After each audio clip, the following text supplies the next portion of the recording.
জিয়াউর রহমানকে স্বাধীনতার ঘোষক বলা সংবিধানের সুস্পষ্ট লঙ্ঘন। আসিফ মাহমুদ। জিয়াউর রহমানকে স্বাধীনতার ঘোষক বলা সংবিধানের সুস্পষ্ট লঙ্ঘন। স্বাধীনতার ঘোষক কে? এই প্রশ্ন আবারও সামনে এনে সরব হয়েছেন আসিফ মাহমুদ, সজীব ভুইয়া। ২৭ মার্চ নিজের ভেরিফাইড ফেসবুক অ্যাকাউন্টে দেওয়া এক পোস্টে তিনি স্পষ্ট ভাষায় বলেন, জিয়াউর রহমান স্বাধীনতার ঘোষক, এই দাবি সংবিধানের সুস্পষ্ট লঙ্ঘন।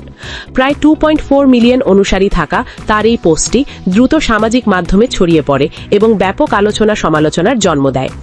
আসিফ মাহমুদ তার বক্তব্যের পক্ষে প্রমাণ হিসেবে সংবিধানের ষষ্ঠ তফসিলের ১৫০-এর ২ অনুচ্ছেদের একটি পৃষ্ঠার ছবি শেয়ার করেন। সেখানে উল্লেখ রয়েছে, ১৯৭১ সালের ২৫ মার্চ মধ্যরাত পেরিয়ে ২৬ মার্চের প্রথম প্রহরে জাতির পিতা বঙ্গবন্ধু শেখ মুজিবুর রহমান স্বাধীনতার ঘোষণা দেন। অর্থাৎ সংবিধান অনুযায়ী স্বাধীনতার ঘোষক হিসেবে বঙ্গবন্ধুকেই স্বীকৃতি দেওয়া হয়েছে। এই পোস্টের মন্তব্যের ঘরেও দেখা যায় নানা প্রতিক্রিয়া। অনেকেই সেখানে একটি বক্তব্য তুলে ধরেন, আবেগ দিয়ে রাষ্ট্র চলে না, রাষ্ট্র চলে সংবিধান দিয়ে।